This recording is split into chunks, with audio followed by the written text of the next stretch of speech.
Hi guys, welcome back to my channel. Nagluluto siya dito sa kahoy. O siya, alam ako, lagi man ako nagluluto dito. Singapore girl, feeling. Bago ang lahat, mag-harvest muna kami ng okra. Sayo, no? Ayan ba? Hi, I'm okra. Hindi, yan ang liit niyan. Bigyan mo naman ng chance lumaki. Ayan, for the experience lang, for the clout. Kukuha naman siya ngayon ng sigarilyas. Ito. Huwag yan. Olive, say hi to my vlog. Hi to the vlog.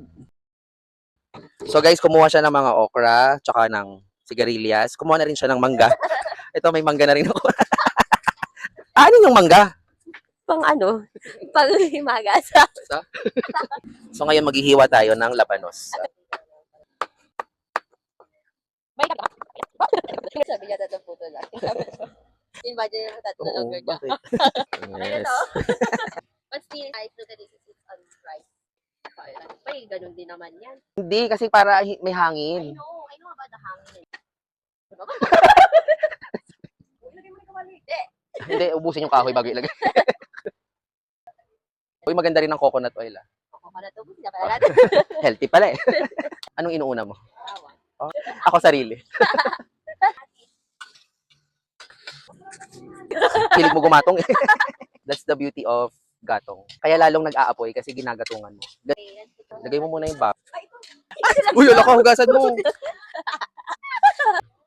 Ano kaya niya?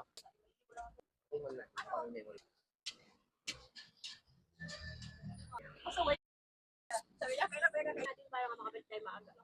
Kasi wala akong gabi eh. Wala akong pa. Pag nakita nila na, buko juice. Yan, kailangan umalis na tayo. Dito ko magsasabi. Ayaw nila ng maasim na sinigang. Hindi sana nilagang baboy na lang nito na. Tama, binaboy. Sabihan mo ako. Sarap. Oh, dapat yung sinigang, parang, napapaganon ka. Matamis na yata masyado, girl. Talaga ba? Oo. Gusto ko nang lagyan ng kape. Papunta na siya sa syrup. Wala kasing gabi. Hindi ito kaya nga nilagay ko maaga eh. Maaga, anong oras? Tara yung kangkong.